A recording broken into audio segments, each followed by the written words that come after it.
अस्सलाम वालेकुम अज़ीज़ तलबा और तालिबात।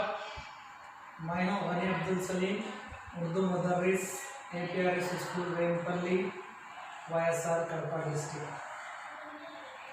अज़ीज़ तलबा और तालिबात, हम सब का फिर एक बार ऑनलाइन क्लासेस में इस्तकबाल है। हमें फिर एक मौका मिला है कि ऑनलाइन के ज़रिए दर्स व तदरीस दे सकें।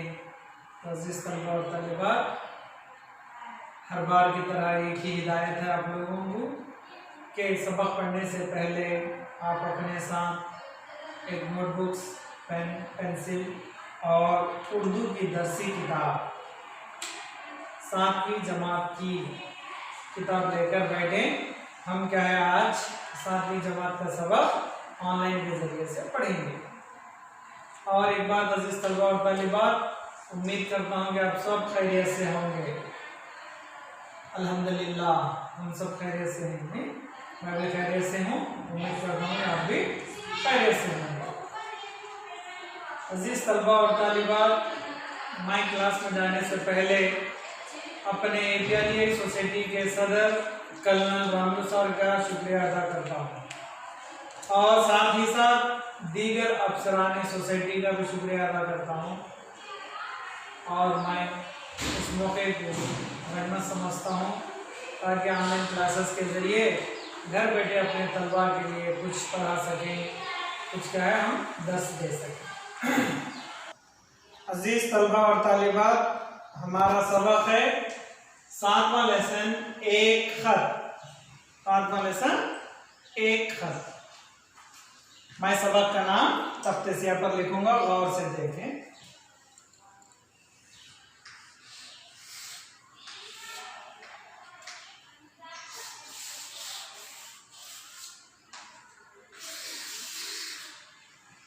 हर सबक हर नज़म की तरह लिखने वाले शायर मुसन्निफ का नाम होता है, लेकिन ये खत बाप अपनी बेटी के नाम लिख रहे हैं जिनका नाम है पंडित जवाहरलाल नेहरू।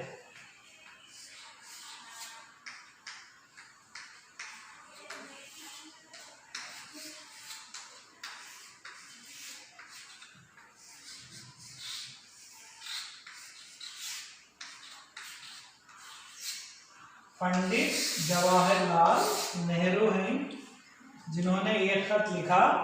वो खत है अजीज तलबा अपनी बेटी के नाम। तो हम सबक पढ़ने से पहले इस सफ़े को ज़रा गौर से देखें। यहाँ पर तस्वीर नज़र आ रही है। अब नीचे जो है सवालात हैं, उन सवालात के जवाब देते हुए हम सबक को क्या है आगे चलेंगे। सवाल नंबर 1 है अजीज तलबा और तालिबात, तस्वीर में कौन कौन है? तस्वीर में कौन कौन है? तो हमारे को अच्छी तरह से तस्वीर नजर आ रही है। इसमें पंडित जवाहरलाल नेहरू हैं और उनकी बेटी इंदिरा गांधी। उनकी बेटी इंदिरा गांधी है जो तस्वीर में नजर आ रही है। दूसरा सवाल अजीज तलबा और तालिबात, तस्वीर में चाचा नेहरू अपनी चहेती बेटी इंदिरा से क्या गुफ्तगू कर रहे होंगे? सोचकर बताइए।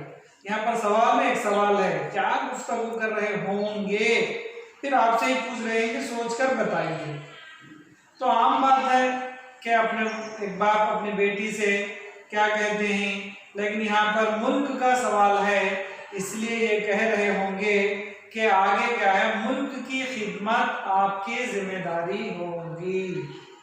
मुल्क की हिफाजत, मुल्क को चलाना, मुल्क की हिफाजत करना अपनी बेटी के नाम में समझ कर क्या है गुफ्तगू कर रहे होंगे।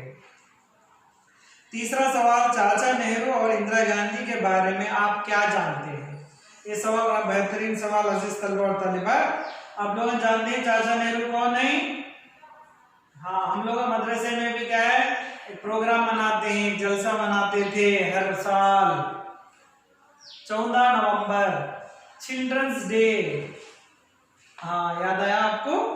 चाचा नेहरू के योम पैदाइश को हम चिल्ड्रंस डे, योम अतफाल मनाते हैं, यानी चाचा नेहरू। चाचा नेहरू कौन है? आजाद हिंदुस्तान के पहले वजीरे आजम।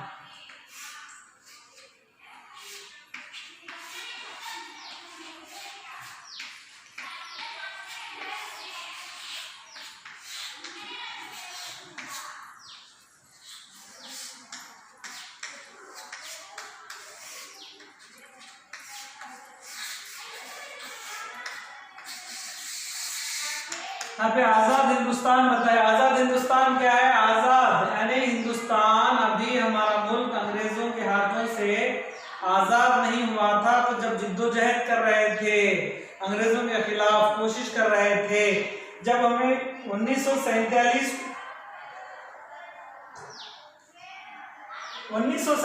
को जब हमारा मुल्क आजाद हुआ,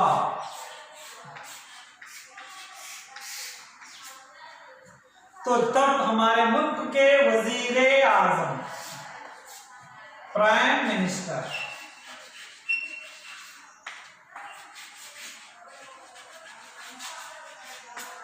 पहले प्राइम मिनिस्टर थे पंडित जवाहरलाल नेहरू, और इंदिरा गांधी उनकी बेटी।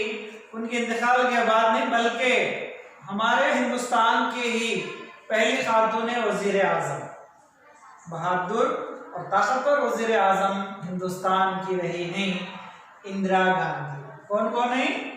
हिंदुस्तान के, आजाद हिंदुस्तान के पहले वजीर आजम और बाप के वजीर आजम हैं। ये तस्वीरों में जो नजर आ रहे हैं, बाप बेटी। तो अजीज तलबात, हम सबक एक खत पढ़ने से पहले पंडित जवाहरलाल नेहरू के बारे में चंद बातें मालूमात हासिल करेंगे। उनके बारे में चंद बातें, चंद मालूमात हासिल करेंगे सबक पढ़ने से पहले। तो हम अब चलेंगे पंडित जवाहरलाल नेहरू के बारे में मालूमात के लिए। अजीज तलबा और तालिबात, हम पहले पंडित जवाहरलाल नेहरू के बारे में मालूमात हासिल करेंगे। इनका नाम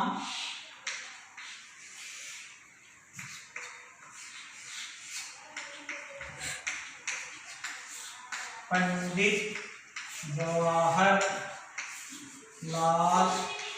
नेहरू। नाम क्या है? पंडित जवाहरलाल नेहरू। मुकामे विलादत,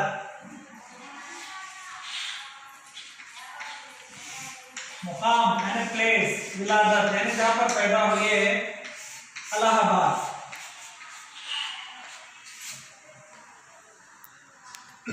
पैदाइश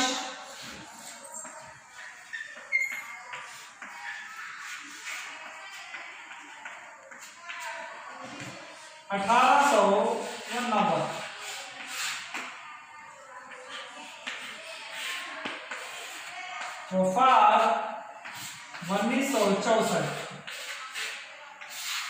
ईस्वी में। और रहा अजीज तलबा और तालिबात, तसानीफ यानी उनकी लिखी हुई किताबें, तसानीफ। देखिए, तारीख आलम की झलकियां,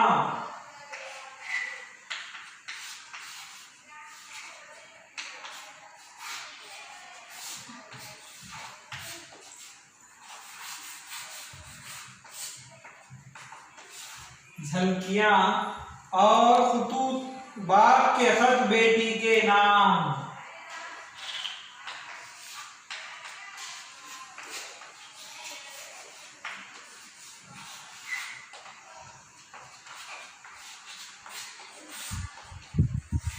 ये खुतूत का मजमुआ है, जो खत्ता लिखे वो इनके मजमुए हैं। और ओहदा,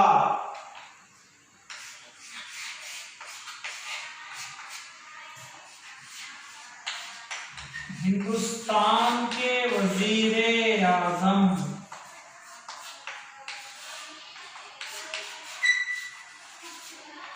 हिंदुस्तान के वजीर आजम। नाम पंडित जवाहरलाल नेहरू। मुकाम जहाँ पे पैदा हुए, इलाहाबाद। पैदाइश 1889, वफात 1964। तसानीफ जो किताबें हैं, तारीख आलम की झलकियां और बाप के खत बेटी के नाम। ये खुतूत के मजमुआ है। खुतूत यानी खत प्लस यानी जमा, खुतूत। ये खत नहीं बल्कि बहुत सारे खुतूत हैं उसमें। खत इसलिए उसको खुतूत कहा जाता है, खत की जमा खुतूत। और ओहदा जो उनको मिला वो था हिंदुस्तान के वजीर आजम। तो अजीज तलबा और तालिबात, ये रहे मुख्तसर सा तारुफ पंडित जवाहरलाल नेहरू के बारे में। अजीज तलबा और तालिबात, हमारा सबक एक खत सफ़ा नंबर 52, गौर से देखिए, सफ़ा नंबर 51-52। खत में पंडित जवाहरलाल नेहरू क्या लिख रहे हैं? इस खत की एक अहम बात यह है, जैल से लिख रहे हैं। गौर से देखिए, नैनी सेंट्रल जेल 26 अक्टूबर 1930, 26 अक्टूबर 1930।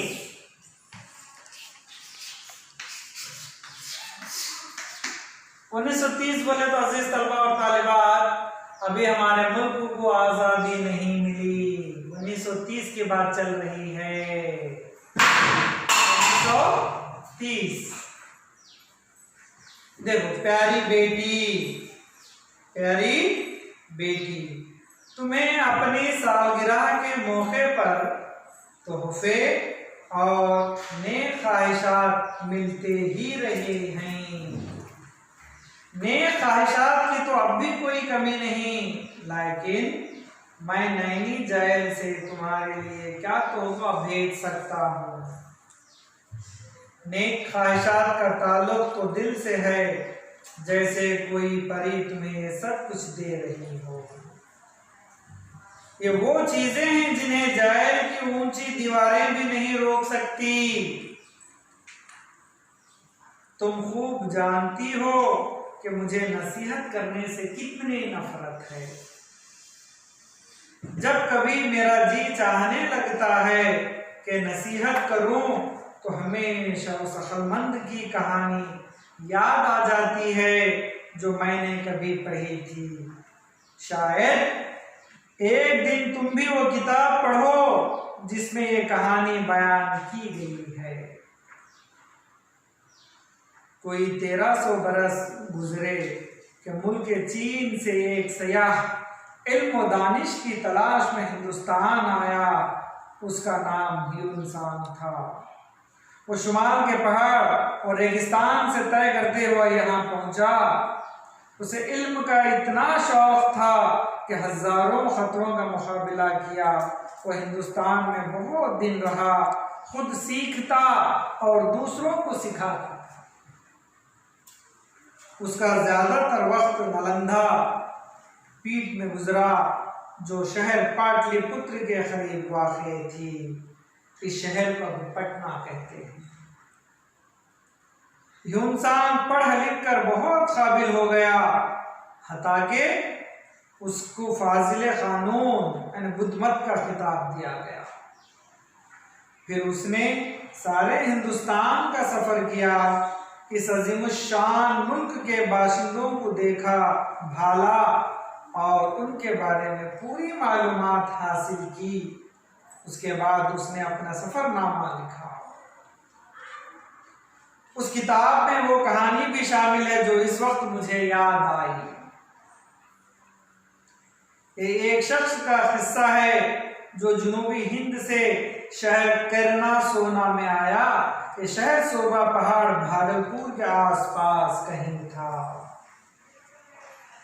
सर पर एक जलती हुई मशाल रखता था, हाथ में डंडा लिए हुए अकड़ कर चलता था और उस अजीब व गरीब अंदाज में बड़ी शान से इधर उधर फिरता।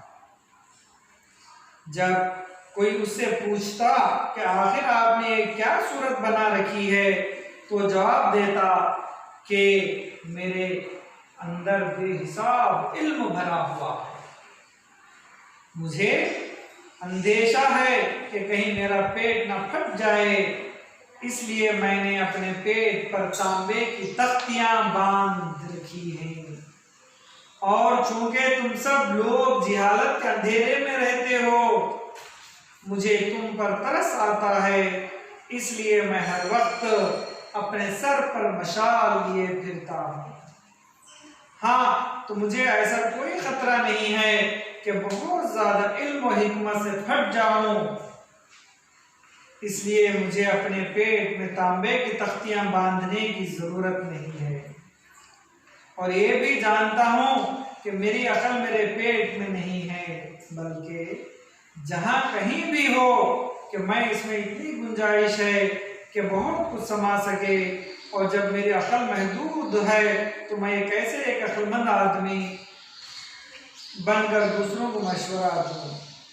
इसीलिए ये जानने की कोशिश करता हूँ कि क्या सही और क्या गलत, ये क्या करना चाहिए और क्या ना करना चाहिए। और इस बहस और मुबाहिसे से कभी कभी कोई सच्चाई निकल आती है, इसलिए मैं नसीहत नहीं करूँगा। फिर क्या करूँ, खत बातों की जगह नहीं ले सकता, क्योंकि एक तरफा होता है। इसलिए मैं अगर कोई बात कहूँ और तुमको नसीहत लगे तो उसे कड़वी गोली समझकर मत निगलो, बस ये समझो कि मैं तुमको मशवरा दे रहा हूँ और गोया हम तुम आमने सामने बैठे बातें कर रहे हैं। मैंने तुमको लंबा सा खत लिखा और अभी बहुत सी बातें बाकी हैं। इतनी बातें इस खत में कैसे आ सकती हैं? तुम बड़े खुशकिस्मत हो कि अपने मुल्क की आज़ादी के जिद्दोजहद को देख रही हो। तुम इस लिहाज से भी खुशकिस्मत हो कि एक बहादुर औरत तुम्हारी माँ है। अगर तुमको कभी किसी बात में शुबा हो या तुम किसी परेशानी में हो तो तुमको माँ से बेहतर साथी नहीं मिल सकता। खुदा हाफिज बेटी, मेरी दुआ है कि तुम एक दिन बहादुर और सिपाही बनो और हिंदुस्तान की खिदमत करो, मोहब्बत और नेक ख्वाहिशात के साथ। जवाहिरलाल नेहरू। अजीज तलबा और तालिबात, हम सबक को समझने और सुनने से पहले इसके बारे में अल्फाज के माने की तरफ गौर करेंगे। जब अल्फाज के माने को देखेंगे तो सबक को समझने में हमें आसानी होगी। तो पहले हम अल्फाज के माने, मुख्तसर से अल्फाज के माने देखेंगे।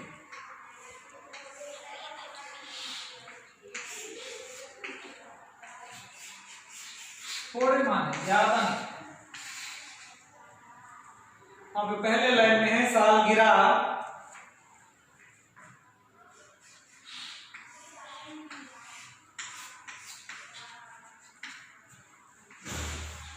जन्मदिन भी कहते हैं, तो मैं पैदाइश।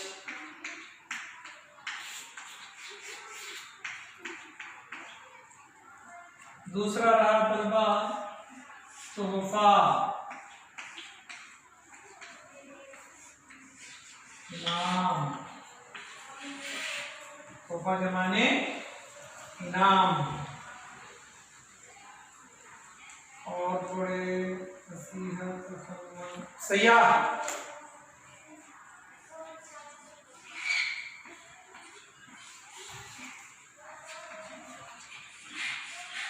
मुल्कों का सफर करने वाला। सफरनामा।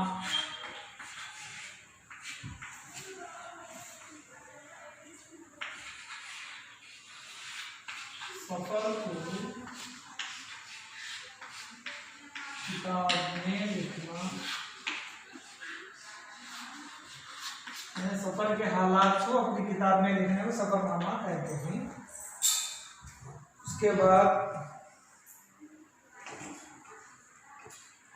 सफर के हालात को, सफर के हालात को किताब में लिखना। इसके बाद मशहूर,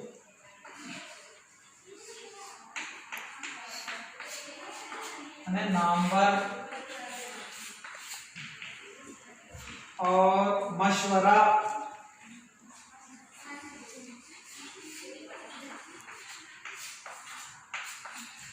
सलाह देना, राय देना।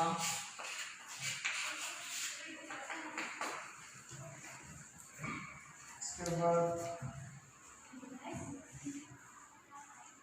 मशाल,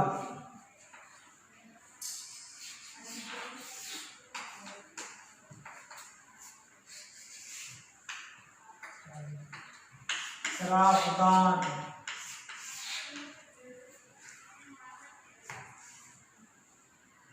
खतरा,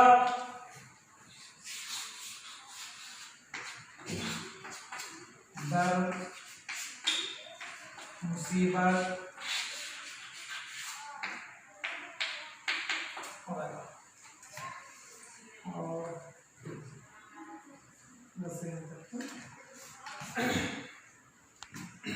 तो अजीज तलबा और तालिबात, सबक गौर से सुनो। नैनी सेंट्रल जाए 26 अक्टूबर 1930। प्यारी बेटी, तुम्हें अपनी सालगिरह के मौके पर तोहफे और इनाम और नेक ख्वाहिशात मिलती ही रही हैं। सालगिरह, जन्मदिन, यौम पैदाइश का दिन को क्या है, तोहफे इनाम तो मिलते ही थे। नेक ख्वाहिशात की तो अब भी कोई कमी नहीं, यानी नेक दुआओं की अब भी कमी नहीं। लेकिन मैं नैनी जेल से तुम्हारे लिए क्या तोहफा भेज सकता हूँ। यानी यहाँ पे अजीज तलबा और तालिबात, जवाहरलाल नेहरू जेल में है, नैनीताल के जेल में है, तो जेल से क्या है तोहफा नहीं भेज सकता। लेकिन ख्वाहिशात यानी दुआएं दिल से निकलती हैं, दिल से जैसे कोई परी तुम्हें हो सब कुछ दे रही है। ये वो चीजें हैं जिन्हें जेल की ऊंची दीवारें भी नहीं रोक सकती। जेल से क्या है तोहफे नहीं भेज सकते, लेकिन दुआओं को क्या है भेज सकते हैं, कोई भी नहीं रोक सकता। इस तरह पंडित जवाहरलाल नेहरू जेल से अपनी बेटी इंदिरा के सालगिरह के ऊपर क्या है खत लिख रहे हैं और इसमें अपनी ख्वाहिशात दुआएं उनको देते हुए कह रहे हैं। तुम खूब जानती हो कि मुझे नसीहत करने से कितनी नफरत है। नसीहत करना, राय करना, तजवीज देना, सलाह देना, मशवरा देना मैं ये नहीं देता, मुझे नफरत है। जब कभी मेरा जी चाहने लगता है कि नसीहत करूं तो हमेशा उस अक्लमंद की कहानी याद आ जाती है जो मैंने कभी पढ़ी थी। शायद एक दिन तुम भी वो किताब पढ़ो जिसमें यह कहानी बयान की गई है। तो कहानी के बारे में बोल रहे हैं, मैं नसीहत करने के बारे में है वो कहानी, तुम भी कभी पढ़ोगी, लेकिन मैं नसीहत करने को अच्छा नहीं मानता। कोई 1300 बरस गुजरे के मुल्क चीन से, यानी चाइना, चीन के माने चाइना से एक सयाह यानी मुल्कों का सफर करने वाला, सिर्फ एक मुल्क नहीं कई मुल्कों का सफर करने वाला हमारे मुल्क हिंदुस्तान में भी आया। उसका नाम ह्यून सांग था। कि चीन का रहने से चिंग चांग पिंग ऐसे नाम आते हैं, ह्यून सांग था। वो शुमाल के पहाड़ और रेगिस्तान तय करता हुआ यहाँ पहुंचा। शुमाल यानी नॉर्थ से, चाइना है ना नॉर्थ से, उधर से हुए आते हुए अपने हिंदुस्तान में भी आया, पहाड़ों का भी सफर किया, रेगिस्तान यानी डिजर्टों से, रेगिस्तानों से, पहाड़ों से होते हुए हमारे पास पहुंचा। किस वजह से? उसे इल्म का इतना शौक था, इल्म हासिल करना, तालीम हासिल करने का शौक था जो हजारों खतरों का मुकाबला किया। वह हिंदुस्तान में बहुत दिन रहा, खुद सीखता था और दूसरों को सिखाता। इल्म सीखने आया था, सिर्फ सीखता ही नहीं था बल्कि दूसरों को भी सिखाता था। उसका ज्यादातर वक्त तो नालंदा विद्यापीठ में गुजरा, यानी नालंदा यूनिवर्सिटी में उसका वक्त गुजरा, जहां पाटलिपुत्र यानी पटना बिहार में वाक़ है। ह्यून सांग पढ़ लिखकर बहुत काबिल हो गया, हता के उसको फाजिल कानून यानी फजीलत वाला इल्म का माहिर बुद्धमत में खिताब भी दिया गया। फिर उसने सारे हिंदुस्तान का सफर किया, सफर करने वाला था ना, सफर भी किया। उस अजीम शान मुल्क के बाशिंदों को देखा, भाया और उनके बारे में पूरी मालूमात हासिल की। उसके बाद उसने अपना सफरनामा लिखा। उस किताब में वो कहानी भी शामिल है जो इस वक्त मुझे याद आई। वो कहानी जो सफर के हालात के ऊपर, जो सफर करने के दौरान उसके साथ क्या गुजरी, वो तमाम वाक़ई बातों को जो लिखते हैं उसको सफरनामा कहते हैं। तो सफरनामे में ह्यून सांग बताता है कहानी, जिसको क्या है पंडित जवाहरलाल नेहरू अपनी बेटी को बता रहे हैं। ये एक शख्स का किस्सा है जो जुनूबी हिंद से शहर करना सोना में है। ये शहर सुबह बिहार भागलपुर के आसपास कहीं था। ह्यून सांग ने सफरनामे में लिखा है कि एक शख्स अपने पेट के चारों तरफ तांबे की तख्तियां बांधे रहता है। तख्तियां स्लेट्स, पत्थर के नहीं बल्कि तांबे के बांधे है। सर पर एक जलती हुई मशाल यानी चिरागदान, चिराग सर पर लिए हुए इधर उधर फिरता है।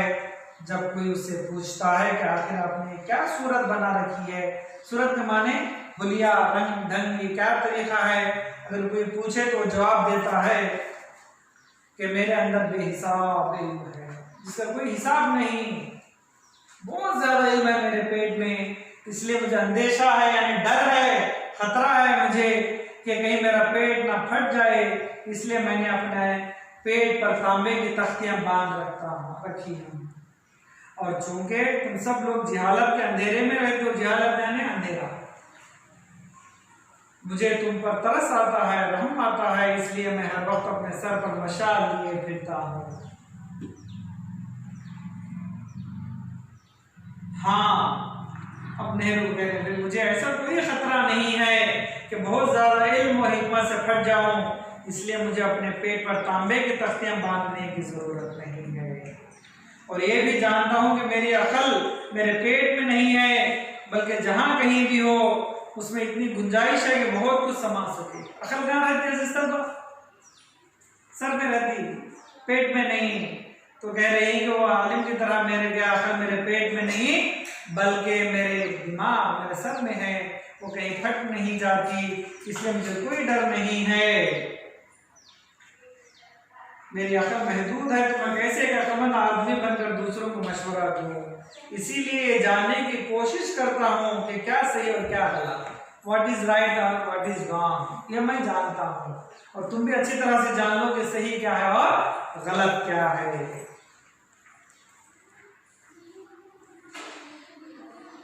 क्या करना चाहिए और क्या ना करना चाहिए, व्हाट टू डू और नॉट व्हाट टू डू। और इस बहस मुबाहिस से कभी कभी कोई सच्चाई निकल आती है, इसलिए मैं नसीहत नहीं करूंगा, मैं राय एडवाइस नहीं दूंगा। खत बातों की जगह नहीं ले सकती, बात करना, आमने सामने बैठ कर बात करना, इस तरह से खत नहीं ले सकती, क्योंकि एक तरफा होता है। खत एक तरफ से लिखते, एक जने लिखते, दोनों लिखे तो बात अलग है, एक तरफ रहने से। इसलिए मैं अगर कोई बात कहूं और तुमको नसीहत लगे तो उसे कड़वी गोली समझकर निकल जाओ, मत निकलो। बस ये समझो कि मैं तुमको मशवरा दे रहा हूं। नसीहत और मशवरे में बहुत फर्क है। मशवरा देना सिर्फ इस्लाह करना, नसीहत लगे, या तुम आमने सामने बैठे बातें कर रही हो, मैंने तुमको लंबा सा खत लिखा, अभी बहुत सी बातें बाकी हैं, इतनी बातें इस खत में कैसे आ सकती हैं? इस तलबा खत में पूरी बातें नहीं आते, चाहे कितना भी बड़ा खत हो, कितने भी पेपर्स हो, लेकिन पूरी बात उसमें बता नहीं सकते। इसलिए नेहरू भी यही कह रहे हैं कि बातें अपने खत में बातों की जगह नहीं है। और उसके बाद ये कह रहे हैं तुम बड़ी खुशकिस्मत हो, नसीब वाली हो। क्यों नसीब वाली हो?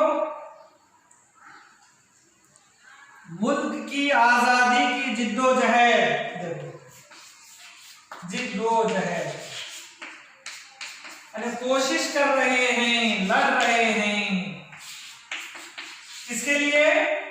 आजादी के लिए, अपने मुल्क को आजादी। 1930 की बात है, लोग फ्रीडम के लिए फाइट कर रहे थे, फ्रीडम फाइटर्स। इसलिए तुम बड़ी खुशकिस्मत वाली हो कि लोग अपने मुल्क की आजादी के लिए कोशिश जिद्दोजहद कर रहे हैं, लड़ रहे हैं, फ्रीडम के लिए क्या फाइट कर रहे हैं। और तुम इस लिहाज से भी खुशकिस्मत हो, नसीब वाली हो। किस्मत, नसीब, तकदीर, यानी क्यों कि तुम्हारे पास तुम्हारी माँ है, और वो माँ भी कैसी बहादुर दिलेर, मेरी ब्रेव हार्ट मदर है तुम्हारे पास। अगर तुमको कभी किसी बात में शुबा हो, शक, शुबा के माने शक, डाउट, तुम अपनी माँ से बेहतर साथी नहीं मिल सकती, तुम्हारी माँ से बेहतर कोई फ्रेंड, कोई दोस्त तुम्हें नहीं मिल सकता। तुम्हारी माँ सबसे बहादुर भी है और तुम्हारी एक अच्छी दोस्त भी बन सकती है। खुदा हाफिज। खत में, आप लेटर में आप आखिर में आए, खुदा हाफिज। मेरी दुआ है कि तुम एक दिन बहादुर सिपाही बनो, सोल्जर। कौन सा सोल्जर? फ्रीडम फाइटर, मुल्क का सोल्जर बनो और हिंदुस्तान की खिदमत करो। ये लाइन भी क्या है, पहले तस्वीर में जो बातें गुफ्तगू कर रहे थे उसका जवाब है तस्वीर में क्या बातें कर रहे थे। नहीं तो तुम भी क्या अपने वतन की खिदमत करो, ये बातें हो रही थी मोहब्बत और नेक ख्वाहिशात के साथ जवाहिरलाल नेहरू। अजीज तलबा और तलबा सफा नंबर 54 देखिए, उसमें पहला सवाल है सेक्शन में सुनिए बोलिए और दूसरा है पढ़िए लिखिए। तो पढ़िए लिखिए के तौर पर हमें क्या है, सबक पढ़िए और दर्ज झैल सवालों के जवाब लिखिए। इन सवालों में 5 सवाल हैं, इन सवालों को मैं पढ़कर देखूंगा और कैसे आप जवाब देते हुए जाइए और ये होमवर्क के तौर पर क्या है, आप इन सवालों में जवाब लिखना है। आसान सवाल हैं, इन सवालों को क्या आप घर बैठकर होमवर्क के जरिए लिखना है आपको। तो पहला सवाल है, ये खत किसने किसको लिखा? जिस तरह सबको मालूम है नहीं, ये खत किसको किसने लिखा? ये खत पंडित जवाहरलाल नेहरू ने अपनी बेटी इंदिरा के नाम लिखा। आसान सा जवाब। इस सबक में बहुत से गांवों और शहरों के नाम आए, उनके निशानदेही कीजिए। हमने देखा गांव में और शहर भी, गांव सूबा करना सोना भी आया, पाटलिपुत्र आया, पटना आया, बिहार आया, नालंदा विद्यापीठ के पास बिहार में, ये शहरों के नाम क्या है इसको लिखकर आप भेजिए। उसके बाद शुमार के पहाड़ और रेगिस्तान तय करता हुआ किस लिए ह्यून-त्सांग आया? इल्म को सीखने के लिए, इल्म को सीखने ह्यून-त्सांग आया। वो किस लिए? वो को तो कौन? ह्यून-त्सांग। किसके लिए? तालीम हासिल करने के लिए आया। इस सबक में जो कहानी दी गई है उसे लिखिए। कौन सी कहानी? जवाहरलाल नेहरू की जेल की नहीं, एक इल्म वाला जो ज्यादा इल्म था उसके पास, तख्तियों को तांबे के पेट पर बांधकर सर पर मशाल रखकर इधर उधर जो फिर रहा था, उसकी कहानी बयान की गई है, इसको लिखना है। और 5वां सवाल, तुम इस लिहाज से खुशकिस्मत हो कि एक बहादुर औरत तुम्हारी माँ है, ये अल्फाज किसने किससे कहे? ये भी आसान सा सवाल है। पंडित जवाहरलाल नेहरू ने अपनी बेटी इंदिरा से कहा कि तुम्हारी माँ तुम्हारी एक अच्छी दोस्त है, साथी है, इसलिए तुम खुशकिस्मत हो। अपनी माँ यानी माँ के बारे में पंडित नेहरू ने अपनी बेटी इंदिरा से कहा। तो अजीज तलबा और तालिबात, ये रहा हमारा सबक, ये खत जो पंडित जवाहरलाल नेहरू ने अपनी बेटी इंदिरा के नाम यानी इंदिरा प्रियदर्शिनी, बाद में इंदिरा गांधी के नाम से मशहूर हैं और हमारे मुल्क के वजीर आजम भी हैं, पंडित नेहरू की बेटी भी हैं। इस तरह हम इस सबक के जरिए से मालूम करे हैं। तो आप अजीज तलबा और तालिबात इस सबक को घर बैठकर अच्छी तरह से पढ़कर इन सवालों के जवाब लिखकर भेजें और कुछ डाउट रहा तो पूछ भी सकते हैं। इस सबक से क्या हम अब यहाँ पर खत्म करते हैं। खुदा हाफिज।